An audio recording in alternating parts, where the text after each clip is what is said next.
তথাৰদাইত লৈ আহিছোঁ প্ৰথমখন প্ৰতিবেদন। কিমান কম কিমান শুনিব ৰাজ্যৰ কৃষি বিভাগৰ কলংকিত কাহিনী। একাংশ দুৰ্নীতিগ্ৰস্ত কৃষি বিষয়া, অসম বীজ নিগম আৰু ধুৰন্ধৰ যোগনকাৰী নেক্সাছে কোঙা কৰি পেলাইছে এতিয়া অসমৰ দৰিদ্ৰ কৃষকক। অসমৰ দৰিদ্ৰ কৃষক যেন এতিয়া বছৰে বছৰে কৃষকৰ নামত আবণ্টিত অভিলাষী আঁচনিৰ ধনৰ হৈছে হৰলুকি।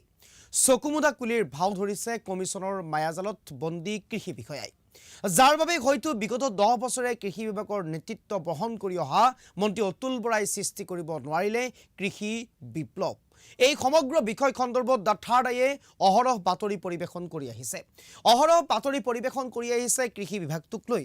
কৃষি বিভাগত কেনেদৰে ঘটনা সংঘটিত হৈছে, কেনেদৰে দুৰ্নীতিৰ এলান্ধুৱে গঢ় লৈ উঠিছে কৃষি বিভাগক লৈ, তাক লৈ আমি বাতৰি পৰিৱেশন কৰি আহিছোঁ। দ্য থাৰ্ড আইটো কেইবাখনো প্ৰতিবেদন প্ৰকাশ কৰিছিলোঁ, কিন্তু এই পৰ্যন্ত দুৰ্ভাগ্যৰ কথা গা নলৰে বিষয়াৰ, গা নলৰে বিভাগটোৰ। এক প্ৰকাৰ মন্ত্ৰী অতুল বৰা এই মুহূৰ্তত অসহায় কৃষি বিভাগত বিপ্লৱনাত। লৈ আহিছোঁ আন এখন প্ৰতিবেদন। এটেনশ্যন কৃষি সঞ্চালক উদয় পাৰবিন ডাঙৰীয়া, এটেনশ্যন এগ্ৰিকালচাৰ প্ৰডাকশ্যন কমিছনাৰ মহোদয়া, আপোনালোকৰ দুৰ্বল নেতৃত্বৰ বাবেই হয়তো বিফলতাৰ গ্লানি সহিবলগীয়া হৈছে কৃষিমন্ত্ৰী অতুল বৰাই। ফলস্বৰূপে ৰাজ্যৰ প্ৰান্তে প্ৰান্তে গ্ৰাম্যাঞ্চলত চলোৱা আমাৰ নিজাববীয়া অনুসন্ধানত পোহৰলৈ আহিছে বহু তাৎপৰ্যপূৰ্ণ তথ্য। ৰাজ্যৰ কৃষি বিভাগে প্ৰতি বছৰে প্ৰায় 1000ৰ পৰা 2000, 3000 কোটি টকালৈকে ইহঁতে ব্যয় কৰে। কিয় ব্যয় কৰে? ৰাজ্যৰ যি দৰিদ্ৰ কৃষকসকল আছে সেই কৃষকসকলক উন্নত জাতৰ সাৰ, বীজ, কীটনাশক বা খেতিৰ অন্যান্য সামগ্ৰী যোগান ধৰা হয়। কিন্তু অতি দুৰ্ভাগ্যজনক কথা, আমি গুৱাহাটীৰ পৰা নাতি দূৰত ৰঙিয়াৰ মৰাণজানা অঞ্চলত আমি গাঁৱত উপস্থিত আছোঁ, আৰু ইয়াত আহি অতি কমে আমি 30জনমান খেতিয়কৰ লগত আমি মত বিনিময় কৰিলোঁ। এই 30জন খেতিয়কে এটাই আমাক একমুখে অস্বীকাৰ কৰিছে যে আমি চৰকাৰী সামগ্ৰী আজিলৈকে কোনো ধৰণৰ সামগ্ৰী পোৱা নাই, সেয়া সাৰ হওক, বীজ হওক বা খেতিৰ অন্যান্য সামগ্ৰী হওক। তাৰপিছত আমাৰ প্ৰশ্ন আছিল যে ইয়াতে যে কৃষি বিভাগৰ যি বৰমূৰীয়াসকল আছে, ডিঅ', এডিঅ' অথবা যি গ্ৰাম সেৱক আছে, গ্ৰাম সেৱকসকলে আপোনালোকৰ সুখ দুখৰ বুজ ল'বলৈ, বা ইয়াতে স্থানীয় বিধায়ক আছে ভৱেশ কলিতা কেতিয়াবা আপোনালোকক সুধিছেনে যে আপোনালোকে খেতি কৰি আছে, আপোনালোকৰ কি সামগ্ৰীৰ প্ৰয়োজন আছে বা উন্নত জাতৰ খেতি হ'বলৈ আপোনালোকৰ প্ৰশিক্ষণৰ প্ৰয়োজন আছে কিবা এনেকুৱা কিবা সুধিছেনে? সিহঁতসকলৰ এটাই উত্তৰ যে আমি না ভৱেশ কলিতাৰ কোনোদিন সঁহাৰি পাইছোঁ, না কৃষি বিভাগৰ আমি কোনো সঁহাৰি পাইছোঁ। কৃষি বিভাগৰ কোনো এজন উচ্চপদস্থ বিষয়াৰ পৰা আৰম্ভ কৰি গাঁও সেৱকলৈকে কোনোদিন আমাক লগ দিয়া নাই, কোনোদিন আমাক কোৱা নাই, কোনোদিন আমাক বুজোৱা নাই যে আমি কি কৰিব লাগিব বা আমি কেনেকৈ সাৰ, বীজ, কীটনাশক পাব পাৰোঁ। হাজাৰ কোটি টকীয়া অভিলাষী আঁচনি কাৰ বাবে? কাক বিতৰণ কৰা হৈছে কোটি টকাৰ বিনামূলীয়া সামগ্ৰী? কিনি লওঁ। চৰকাৰী বীজ মোক দিয়াই নাই একবাৰো। সেইটো নাজানো কিয় দিয়া নাই, আৰু কিয় দিয়া নাজানো। আৰু তাৰমানে চৰকাৰৰ পৰা দেই কেতিয়াবা দিলেও তাৰমানে ভাল বিধান, অসমত বিধানটো দেই, অসমত তাৰমানে যেতিয়া কঠীয়া পৰা টাইমটো গুচি যায় তাৰপিছত বিধানটো দেই, সিগিলে সাতা হয় আৰু বাছ আহে 2-1টা। আৰু আমি ইয়াৰ পৰা যিটো মানে ধানটো আমি বাচি পেলাই ওলাম নহয়, সেইটো মাটি সেই ধানটো তাৰমানে সুন্দৰ হয়, বাছ চাছ নাই, গুৰিটো ভালকৈ পৰে আৰু দানাটো ভাল হয় ধানৰ। একো নাই, ফয়দা নাই, একদম সঁচাকৈ কৈছোঁ। আৰু এই অঞ্চলত সুধি চাব পাৰে, ভাল বিধান নেদে ইয়াতে। আৰু কোনোবা যদি দেও নহয়, গ্ৰাম সেৱকৰ পৰা আনি পেলাই পান কাৰ্ড, আধাৰ কাৰ্ড নাই, নি পেলাই আমাক নেদে। কৃষি সঞ্চালক উদয় পাৰবিন ডাঙৰীয়া, আপোনাৰ ঠিকাদাৰে যদিও কোনো দৰিদ্ৰ কৃষকক বীজ যোগান ধৰিছে সেয়া অতি নিম্নমানৰ। শুনক ৰঙিয়াৰ এইজন দৰিদ্ৰ কৃষকৰ মুখেৰে সকলো কথা।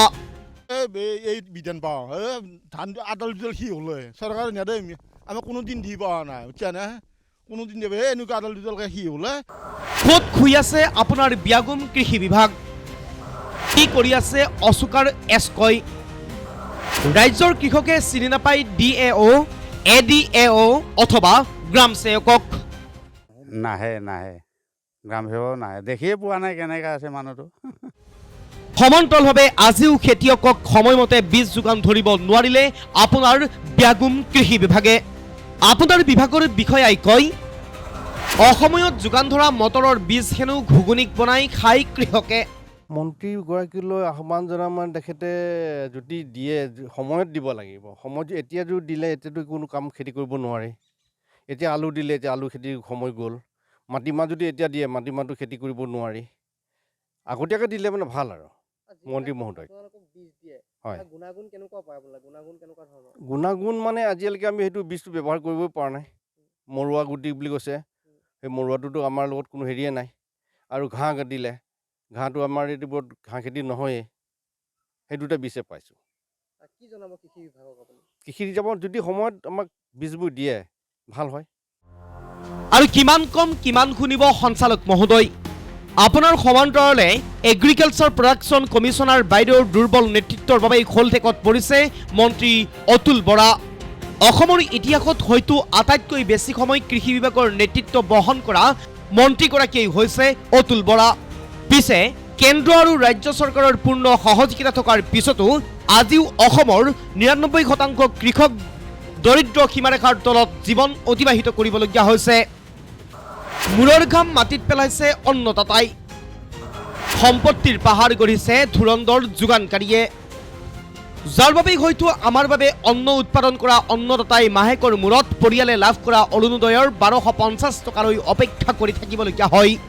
পিছে সঞ্চালক মহোদয় আপোনাৰ বিভাগৰ ধুৰন্ধৰ যোগানকাৰী আয় কিন্তু বছৰে ২০০%লৈকে বৃদ্ধি পোৱাৰো নজিৰ আছে দৰিদ্ৰ চহাৰ বাবে আবণ্টিত ধন হৰলুকি কৰি আপোনাৰ বিভাগৰ এছাম কৃষি বিষয়া আৰু যোগানকাৰীয়ে দেশে বিদেশে গঢ়িছে সম্পত্তিৰ পাহাৰ এই অন্যায়ৰ বিচাৰ হ'ব কেতিয়া সময়েহে দিব এই কোটিটকীয়া প্ৰশ্নৰ উত্তৰ বলৰাম দাসৰ ৰিপৰ্ট প্ৰথম খবৰ